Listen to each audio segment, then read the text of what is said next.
Hello everyone, I've decided to make a short video that will explain the topic that I've chosen. If you have any questions, I'll be welcome to answer them after the video has concluded. Thank you. Alright, so to begin, my topic was on the relationship between religion and different types of games. Throughout all of history, religion and games have had an interesting relationship that has had its ups and downs. This is mostly because religion and games have been along since almost the beginning of time. One of the earliest and most famous examples of organized play is the Olympics. These games were actually played in honor of the gods, and because of this, can literally be defined as the gods' games. The Olympics started small, but as more and more people heard of these gods' games, they also wanted in on the action. When people first heard about the Olympics, it was more or less viewed as whoever would win these games was chosen by the gods to win these games. Because of that, were God's chosen people. This was a huge deal back then because it was a huge morale boost to all your people that you were chosen by the gods and were divine in some way. Now, games and religion up until this point were pretty cool. No one really minded that these games would be playing in honor of the gods, and the Olympics isn't the only example of this. Other religions would do it as well. This is until Catholicism and Christianity got really big. You see, Catholicism and Christianity are basically the Americas of religion.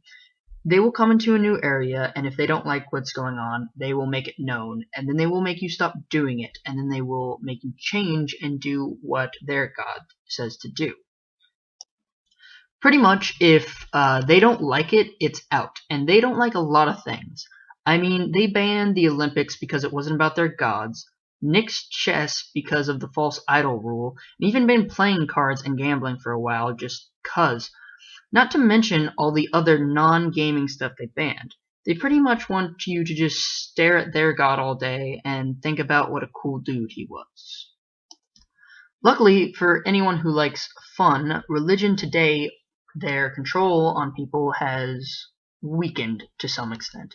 Not as many people consider themselves as religious as they once did, and not many people even believe in God anymore. And because of this, not as many people are willing to follow what the church has to say. This has allowed many things in the world, like science, technology, and media, to flourish. And with the flourish of media, it was able to venture into places it hadn't seen before. Music, movies, and video games were able to have more freedom in what they talked about, and some of them were even able to use religious icons in an artistic way to explore the mechanics of religion itself. Many video games explore both the mechanics of religion and the lore of religion in a similar way. There are many examples of religious lore in video games, and often use religious figures as antagonists in the games. Characters like devils, angels, gods, and demons are used because they are easily recognizable as good or evil. It also helps to stylize and streamline its story. Many games like God of War or Darksiders use religious figures as its main story components, even if the story is not completely accurate, and these are just a few of the examples. Some games even go as far as basing the story on elements of a religious legend. A popular game, Chrono Trigger, released for the Super Nintendo in 1995, has elements in its story that strongly suggest that it is based on the resurrection story of Jesus Christ, with many elements and styles changed to give it a sci-fi feel. Video games also explore the mechanics of religion, showing such things as rituals performed for gods, or showing how the church can use religion to control people. The game Devil May Cry has a fake church as the main antagonist in the game, and the player is charged with defeating it. Things like this would have never flown when religion was at its full power.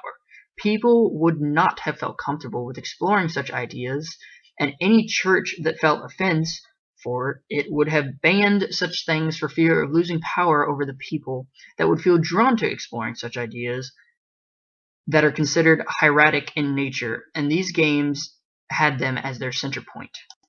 Now, these are just a few examples of the ways religion has had an effect on games. There are many other religions that have also had similar effects on games and things like that.